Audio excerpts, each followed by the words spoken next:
कथेचं शीर्षक आहे सुनीतीची सासू आणि लेखिका आहेत शांता शेळके. ऐकूया सुनीतीची सासू. सुनीती आमच्या अगदी खास वर्तुळातली, आम्हा साऱ्यांची आवडती अशी मैत्रीण. तिचं लग्न ठरलं तेव्हा तिच्या इतकाच आनंद आम्हालाही झाला. तिला स्थळ खूप चांगलं मिळालं होतं. मराठा समाजातलं खानदानी घराणं, सासरे श्रीमंत बागायतदार, नवरा हिंदूराव अमेरिकेतून वैद्यकीय क्षेत्रातली उच्च पदवी संपादन करून आलेला, त्याचा मुंबईतला उत्तम स्थितीत चालणारा दवाखाना, धाकटा दीर खासेराव राजकारणाच्या क्षेत्रात झपाट्याने पुढे येत असलेला, आज ना उद्या त्याच्याकडे एखादं उपमंत्रीपद किंवा तसलीच अधिकारीची जागा चालून येणार यात शंका नव्हती. गावाकडे प्रशस्त वाडा, बागायतीच्या ठिकाणी मळ्याला लागून सुंदर बंगला, मुंबईत मरीन लाईन्सवर ओनरशिपचा भारी फ्लॅट, घरच्या 2 गाड्या. सुनीतीने खरंच नशीब काढलं होतं. घरंदाज पण मोडकळीला आलेला मराठा घरातील, रूपाने सामान्य पण अंगापिंडाने धडधाकट, अभ्यासात अतिशय हुशार आणि स्वभावाने अत्यंत सालस अशी ही मुलगी केवळ दैवाच्या बळावर अशा श्रीमंत, सुशिक्षित आणि सुसंस्कृत घरात पाऊल ठेवत होती. दैवाच्या बळावर असंच म्हणायला हवं, कारण सुनीतीचं हे लग्न कथा कादंबऱ्यातच शोभून दिसेल अशा विचित्र योगायोगाने ठरलं होतं. आपल्या मामे बहिणीच्या लग्नाला गेलेली सुनीती तिथे आलेल्या हिंदूरावाच्या नजरेला पडली. भोवतालच्या झगमगत्या, फॅशनेबल, नाना तऱ्हेच्या अत्याधुनिक प्रसाधनांनी, केशभूषांनी आणि वेशभूषांनी सजलेल्या स्त्रियांच्या रंगीत किलबिलत्या मेळाव्यात साध्यासुध्या वेशातल्या अबोल अकृत्रिम सुनीतीने केवळ आपल्या वेगळेपणानेच बाळासाहेबांचं, हिंदूरावांचं लक्ष वेधून घेतलं होतं. अमेरिकेत जवळजवळ 6 वर्ष शिक्षणासाठी काढलेल्या तरुण, रसिक आणि बुद्धिमान हिंदूरावला फॅशनचं काहीच अप्रूप नव्हतं. ती पाहून पाहून त्याचे डोळे शिणून गेले होते. त्या डोळ्यात सुनीतेचं साधं, निर्व्याज, शालीन रूपच उत्कटपणे भरलं आणि घरी जाताच त्याने आपल्याला हीच बायको हवी आहे असं आईवडिलांना सुचवलं. श्रीमंती आणि सामाजिक दर्यात खूप अंतर असलं तरी मोहिते आणि शिर्के ही दोन्ही मराठा घराणी सारख्याच तोलामोलाची होती. म्हणून हिंदूरावाने आपली मनीषा बोलून दाखवताच डॉक्टर हिंदूराव मोहिते आणि कुमारी सुनीती शिर्के या उभयतांचा विवाह ताबडतोब ठरवला गेला आणि मरीन लाईन्सला असलेल्या सागर दर्शन या सुंदर इमारतीतल्या मोहित्यांच्या भल्या थोरल्या वैभव संपन्न फ्लॅटमध्ये साखरपुड्याचा समारंभही खूप थाटामाटाने झाला. सुनीतीच्या साखरपुड्याला आम्ही सगळ्या मैत्रिणी हजर होतो. सुनीतीचं श्रीमंत सासर जवळून बघण्याची तर आमची सर्वांची इच्छा होतीच, पण त्याहीपेक्षा आम्ही अधिक उत्सुक होतो सुनीतीची सासू बघण्यासाठी. अगदी मनाच्या तळातली गोष्ट सांगायची तर हिंदूरावला बघण्यापेक्षा त्याच्या आईला बघण्याचं आम्हाला अधिक कुतूहल होतं. त्या कुतूहलाला तसंच कारणही होतं. सुनीतीची सासू तरुलताबाई मोहिते हे बडप्रस्त होतं. अगदी दरिद्री घरातून मोहित्यांच्या घरात पाऊल टाकलेल्या तरुलताबाईंनी सासरी येताच झपाट्याने स्वतःची प्रगती करून घेतली. त्या जुन्या जमान्यात खानदानी मराठा घराण्यातून गोशाचे फार कडक निर्बंध असायचे, पण त्यातूनही मार्ग काढून घरी शिक्षकीण ठेवून तरुलताबाईंनी प्रथम शाळेचं व नंतर कॉलेजचं शिक्षण पूर्ण केलं आणि साऱ्यांनाच आश्चर्याचा धक्का दिला. जुन्या काळातली पदवीधर मराठा महिला म्हणून तरुलताबाईंचं तेव्हा खूपच कौतुक झालं होतं. निरनिराळ्या वर्तमानपत्रातून त्यांचे फोटो आले होते. पण तरुलताबाई महत्त्वाकांक्षी होत्या. केवळ पदवी मिळाली यावर त्यांचं समाधान होण्यासारखं नव्हतं. शिक्षण पूर्ण होताच त्या समाजकार्य करू लागल्या. अखिल भारतीय मराठा महिला परिषद, समाज कल्याण समिती, बाल कल्याण संस्था, वेगवेगळी रिमांड होम्स, धान्य वाटप समिती अशा कितीतरी संस्थांशी तरुलताबाईंचा घनिष्ठ संबंध होता. कुठे अध्यक्ष, कुठे उपाध्यक्ष, कुठे चिटणीस तर कुठे खजिनदार अशा अनेक नात्यांनी त्या या संस्थांमधून काम करीत. केवळ समाजकार्यातच तरुलताबाईंना गती होती असं नव्हे, त्यांचं व्यक्तित्व फार संपन्न होतं. परिषदेच्या निमित्ताने देशात परदेशात त्यांनी अनेकदा दौरे केले होते. त्यांचं वाचन बहुविध होतं. त्या सतार उत्तम वाजवीत आणि तितक्याच त्या पाककुशलही होत्या. सुनीतीच्या सासूची ही सारी ख्याती आम्ही ऐकत आलो होतो. अशा कर्तबगार, बुद्धिमान स्त्रीला जवळून बघण्याचं, तिला परिचय करून घेण्याचे औत्सुक्य आम्हाला वाटल्यास नवल ते काय. पण साखरपुड्याच्या समारंभात आम्ही तरुलताबाईंना प्रत्यक्ष पाहिलं तेव्हा तर आम्ही अगदी दिपूनच गेलो. त्या दिसायला छान आहेत असं आम्ही ऐकलं होतं.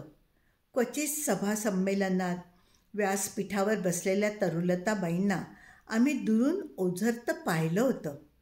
पण जवळून त्यांचं व्यक्तिमत्व इतकं आकर्षक असेल याची आम्हाला खरोखरच कल्पना नव्हती. साखरपुड्याच्या वेळी त्या प्रथम दिवाणखान्यात आल्या. त्या क्षणापासून साऱ्यांच्या नजरात त्यांच्यावरच खिळून राहिल्या. या वयातही तरुलताबाईंचा बांधा अगदी रेखीव होता. चेहऱ्याचं त्यांनी कसोशीने प्रसाधन केलं होतं. अर्धे कान झाकून जातील असे फुगे पाडून त्यांनी केसांचा खूप पोकळ अंबाडा घातला होता. जरीची बारीक किनार असलेले फिक्कट मोतिया रंगाचं तलम पातळ त्या विकच्छ पद्धतीने नेसल्या होत्या.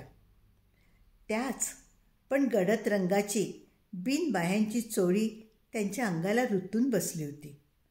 फुगीर कुरळ्या केसांवरून त्या जेव्हा डोक्यावरच्या पदराची किनार किंचित पुढे ओढून घेत तेव्हा त्यांची रंगवलेली लाल बुंद नखं चमचम करत. हातातली हिऱ्यांची एक एक बांगडी प्रकाश किरण पकडून ते परावर्तित करी. मान हलवीत त्या हसू बोलू लागल्या की त्यांच्या कानातल्या हिऱ्यांच्या कुड्या आणि तितके स्वच्छ रेखीव दात यामध्ये लखलखण्याची जणू स्पर्धा लागे. तरुलताबाई अतिशय सुरेख दिसत होत्या, या शंकाच नव्हती. पण त्या दिवशी त्या समारंभात मी जेव्हा त्यांना जवळून पाहिलं त्यावेळेला समाजात वावरताना आपली वागण्याची एक विशिष्ट पद्धत त्यांनी मुद्दाम तयार केली आहे की काय अशी मला शंका आली. त्यांचं वागणं बोलणं फार आर्जवी, लाघवी, नम्र होतं. त्यात नाट्याचा भाग किती होता, घरच्या खानदानी रीतिरिवाजांचा भाग किती होता आणि तरुलताबाईंच्या खऱ्याखुऱ्या अस्सल स्वभावाचा भाग किती होता, हे कोडं मला अखेरपर्यंत उलगडलं नाही. पण आम्हा साऱ्या मैत्रिणींना त्या भारी आवडल्या एवढं मात्र खरं. सुनीतीने आमची त्यांच्याशी ओळख करून दिल्याबरोबर एखाद्या कॉलेज कन्यकेच्या खेळकर मोकळेपणाने ते लगेच आमच्यात मिसळल्या. फराळानंतरचं रुचकर आईस्क्रीम तर त्यांनी आमच्याबरोबर घेतलं आणि खेरीज आल्या गेल्या सर्व मंडळींशी त्या इतक्या उत्साहाने, चपलतेने आणि बालिश उल्लसितपणाने बोलत होत्या की मी थक्क होऊन गेले. त्यांच्या बोलण्यात राजकारणापासून साहित्यापर्यंत सारे विषय येत होते. त्यांच्या व्यक्तित्वाचे विविध पैलू डोळे दिपवून टाकत होते, तर त्यांचं आकर्षक रूप मनाला वेधून घेत होतं. तरुलताबाईंशी बोलताना मला वाटतं सुनीतीकडे देखील आमचं थोडंसं दुर्लक्षच झालं. समारंभ आटोपल्यावर तिचा आणि हिंदूरावचा निरोप घेण्यासाठी आम्ही तिच्यापाशी गेलो. तेव्हा ती म्हणाली, काय हे समारंभात अगदी रंगून गेलात ना. माझा देखील पार विसर पडला तुम्हाला. ती हसत होती, पण तिच्या स्वरात सूक्ष्मसा कंप होता का? सुनीती, आनंदाने धापा टाकत शैला म्हणाली, भाग्यवान आहेस बाई तू. काय छान सासू मिळाली आहे तुला. हिंदूराव सुनीतीच्या शेजारीच उभा होता. तो थट्टेने म्हणाला, ओ, सुनीतीच्या भाग्यात आमचाही थोडासा वाटा गृहीत धरा. आम्हाला अगदीच वगळू नका. हिंदूरावचं ते बोलणं ऐकून शैलाने अगो बाई असं म्हणून चपापून जीभ बाहेर काढली. सुनीतीने हिंदूरावाकडे दृष्टिक्षेप केला. त्या नजरेत प्रेम, आदर, अभिमान पुरेपूर भरलेला होता. नंतर असाच थट्टा विनोद होऊन जरा वेळाने आम्ही तिथून बाहेर पडलो. साखरपुड्यानंतर 1 महिन्याने सुनीतीचं लग्न झालं. साखरपुड्याप्रमाणेच तिचा लग्न समारंभही अत्यंत थाटामाटाने पार पडला. सुनीतीच्या मैत्रिणी म्हणून आमचंही त्या समारंभात खूप कौतुक झालं. आम्ही पैसे गोळा करून सुनीतीला घसघशीत आहेर केला.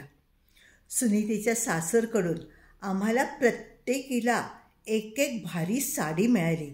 पण त्याहीपेक्षा आम्हाला जास्त आनंद झाला तो तरुलताबाईंनी आम्हाला दिलेल्या भेटीमुळे. सुनीतीच्या अगदी खास अशा आम्ही एकूण 8 मैत्रिणी होतो. तरुलताबाईंनी आम्हा सर्वांना एक छोटी पण अत्यंत सुबक अशी चांबड्याची भारी पर्स दिली. पर्स आमच्या हाती ठेवत लाघवीपणे हसत त्या म्हणाल्या, सुनीतीच्या मैत्रिणी आहात तुम्ही. मलाही मैत्रिणीसारख्याच आहात. कारण सुनीतीमुळे मला एक मैत्रीण मिळाली आहे. मग तिच्या मैत्रिणी त्या माझ्याही मैत्रिणी नव्हेत का? आता वारंवार घरी यायचं संकोच ठेवायचा नाही. मलाही तुम्ही मैत्रिणीसारख्या आहात. तरुलताबाईंचं हे वाक्य मला जरा खटकलंच. त्यांच्या आणि आमच्या वयात, बुद्धिमत्तेत, कर्तबगारीत सर्वच बाबतीत खूप अंतर होतं. त्यांची आणि आमची बरोबरी होणार तरी कशी? आणि तरी त्या स्वतःला आमची मैत्रीण म्हणवून घेत होत्या. त्यांचं ते बोलणं मला रुचलं नाही. त्याबरोबरच आत्तापर्यंत विशेष न जाणवलेल्या अशा इतर काही गोष्टी मला जाणवू लागल्या. सर्व लग्न समारंभात जास्तीत जास्त महत्त्व तरुलताबाईंना दिलं गेलं होतं. आलेल्या पाहुण्या मंडळींनी त्यांच्याच भोवती कोंडाळं करावं. फार काय, समारंभाला आलेल्या लोकांचे फोटो देखील नवरा नवरीपेक्षा तरुलताबाईंबरोबर जास्त घेतले गेले होते. जणू समारंभाचे उत्सवमूर्ती त्याच होत्या. नवरा नवरी बाजूलाच राहून प्रकाशाचे, प्रसिद्धीचे सारे लखलखते झोत त्यांच्यावरच पडत होते. आणि त्याही ते झोत खुशीने अंगावर पाडून घेत होत्या. फोटो घेतला जात असता आपलं तिकडे लक्षच नाही असं दाखवणं आणि तरीही नेमक्या क्षणी सुंदर पोज घेणं, चेहऱ्यावर आकर्षक स्मित आणणं, हे सारं तरुलताबाई अत्यंत चातुर्याने करत होत्या. लग्न समारंभातले असे अनेक प्रसंग आता माझ्या स्मरणात एकदम गर्दी करून उठले आणि माझं मन अस्वस्थ होऊन गेलं. सुनीतीच्या लग्नानंतर ती आणि हिंदूराव 1 महिनाभर महाबळेश्वरला जाऊन आली. ती परत आल्याचं कळताच आम्ही तिला भेटायला गेलो. सुनीती फार फार छान दिसत होती. कळसवणीच्या पाण्याने तिची अंगकांती उजळली होती. डोळे प्रसन्नतेने चमकत होते, ओठ हसत होते. सुनीतीला वैवाहिक जीवन पूर्णपणे मानवलं आहे याबद्दल आमची खात्री झाली. तिच्या सुखाने आम्हीही सुखावलो. पण त्याही दिवशी एक गोष्ट मला आवडली नाही. आम्ही गेल्याबरोबर तरुलताबाई आमच्यामध्ये येऊन बसल्या आणि सारा वेळ त्या आमच्याशीच गप्पा मारत राहिल्या. त्यांच्या उपस्थितीने एक विचित्र दडपण आमच्यावर आणलं. खरं तर आम्हाला सुनीतीची किती चेष्टा करायची होती, कितीतरी गुपितं तिला विचारून घ्यायची होती, कितीतरी शंकांचं तिच्याकडून निरसन करून घ्यायचं होतं. पण बाईमुळे आमच्यातून उठेच नात. उलट त्या ज्या मोकळेपणाने सुनीतीची थट्टा करत होत्या त्याने आम्हालाच कसं तरी अवघडल्यासारखं होऊन गेलं. बाईंसारख्या प्रौढ शहाण्या स्त्रीने आम्हा तरुण मुलींच्यामध्ये असं येऊन बसायला नको होतं असं मला खूप वाटलं. पण माझ्या वाटण्याचा उपयोग काय? शेवटी कुठल्या तरी मीटिंगसाठी बाईंना फोन आला. तेव्हा त्या उठल्या, पण अनिच्छेनेच, आणि गेल्या त्या. तरीही आमच्या गप्पांची घडी विस्कटली. ती विस्कटलीच. आता गप्पांना रंग आणावा म्हणूनही आणता येईना. अगदी खट्टू झालेल्या मनाने आम्ही सुनीतीचा निरोप घेतला. निरोपाच्या वेळी सुनीतीने ज्या नजरेने पाहिले ना, ती नजर मी कधीही विसरू शकणार नाही. तो पहिला प्रसंग मी विसरूनही गेले असते, पण नंतर इतक्या वेळा त्याची पुनरावृत्ती झाली की तो विसरणं शक्यच नव्हतं. जेव्हा जेव्हा आम्ही सुनीतीकडे जात असू तेव्हा तेव्हा आमच्यात सामील होण्याचा बाईंचा अट्टाहास मला जाणवू लागला. त्यांचं समाजकार्य व्यवस्थित चालू होतं. घरातल्या अनेक गोष्टीही त्या उत्तम सांभाळीत. पण इतकं करूनही तरुण मंडळींमध्ये मिसळण्याची त्यांची धडपड असे, हे सारं त्यांना जमतं तरी कसं याचंच मला नवल वाटे. पण बाई फार कर्तृत्व संपन्न होत्या, हेच खरं. सामान्य स्त्रीत शोधूनही सापडायचे नाही असे अनेक गुण त्यांच्या अंगी होते. पण त्यांचा हा अनावर उत्साह, तारुण्याचं अवसान कित्येकदा अगदी नको नको होई. आम्ही सिनेमाला निघालो की आमच्यापेक्षाही अद्ययावत केशभूषा वेशभूषा करून तरुलताबाई आमच्या आधी तयार. आम्ही पिकनिकचा बेत आखला की पिकनिकला साजेसा सोयीस्कर पोशाख करून, हातात काठी घेऊन, पिकनिकची बास्केट तयार करून बाई सर्वांच्या पुढे त्यांचं वय, त्यांचा अधिकार, त्यांची विद्वत्ता या सर्व गोष्टींचं आमच्या मनावर दडपण पडे. त्याचबरोबर त्यांनी कितीतरी आमच्या बरोबरीची भूमिका घेतली तरी अंतर जाणवायचं ते जाणवतंच ना. याचा आम्हाला फार त्रास होई. मला फार आवडलेलं त्यांचं ते देखणेपणे आता तितकंसं रुचेनसं झालं.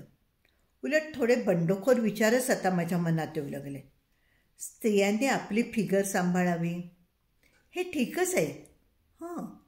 वाढतं वजन अनेक दुखण्यानं कारण ठरते, हेही ठीक.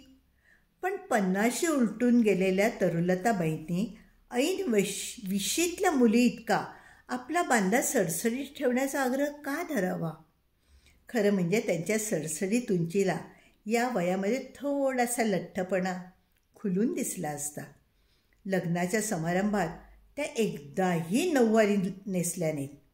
वरमाईला तो पोशाख साजून दिसला नसता का? बाईंचं हसणं, बोलणं, आम्हा मुलींच्या बरोबरीने जोक सांगणं, ऐकणं, कितीतरी लहान लहान गोष्टी. पण त्या साऱ्यांचा एक संकलित परिणाम निदान माझ्या तरी मनावर होऊ लागला. तरुलताबाईंबद्दलची आपली सर्व मतं पुन्हा एकदा नीट तपासून घेतली पाहिजेत असं मला अगदी तीव्रतेने वाटू लागलं. आणि मग सुनीतीने मला तो धक्का दिला. एकदा मी तिच्या घरी गेले असताना ती एकटी, अगदी एकटी मला गप्पा मारायला मिळाली. अशा निर्भर एकांताचा योग अगदी क्वचित यायचा. मी आश्चर्याने आणि आनंदाने तिला म्हटलं, हो गं, आज तू एकटी कशी काय?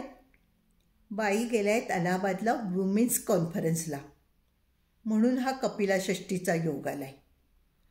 फारच कर्तबगार आहे हो तुझी सासू. मी काहीतरी बोलायचं म्हणून बोलले. त्या थोड्या कमी कर्तबगार असत्या ना तर बरं झालं असतं. सुनीती अधिकच कडवट होऊन म्हणाली, खरंच मला अनेकदा वाटतं इतर मुलींच्या सासवा असतात तशी सासू मला का मिळाली नाही. मग त्यांनी अधूनमधून उपवास केले असते, कधी त्या माझ्यावर अकारणच रागावल्या असत्या, कधी त्यांनी माझी गाऱ्हाणी शेजाऱ्या पाजाऱ्यांकडे नेली असती. पण मला ना ते सगळं आवडलं असतं. तू रागवल्यामुळे बोलतेस गं असं? खरं सांगू का, तुला एक खूप थोर स्त्री सासू म्हणून लाभली आहे. ते सारं मला पण कळतं गं, जरा शांत होऊन सुनीती म्हणाली. पण आमच्या बाईंची ही कर्तबगारीच मला अवजड होऊन बसली आहे.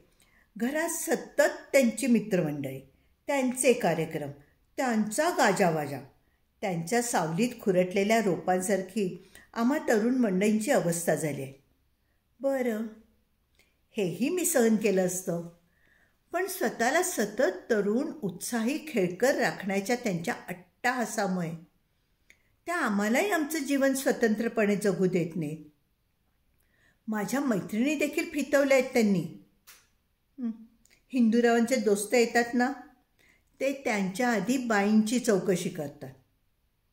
खरंच सांगते गं, लग्न झाल्यापासून या घरात मला माझ्या मर्जीनुसार कधी कधी वागता आलं नाही.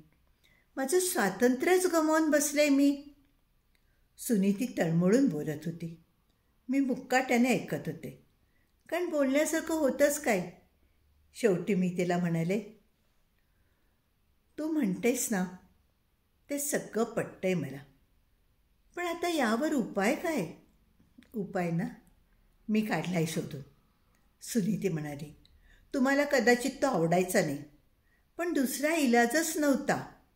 चंदीगडच्या एका मोठ्या हॉस्पिटलमध्ये हिंदूरावांना नोकरी मिळते आणि मी त्यांना ती घ्यायला लावणार आहे.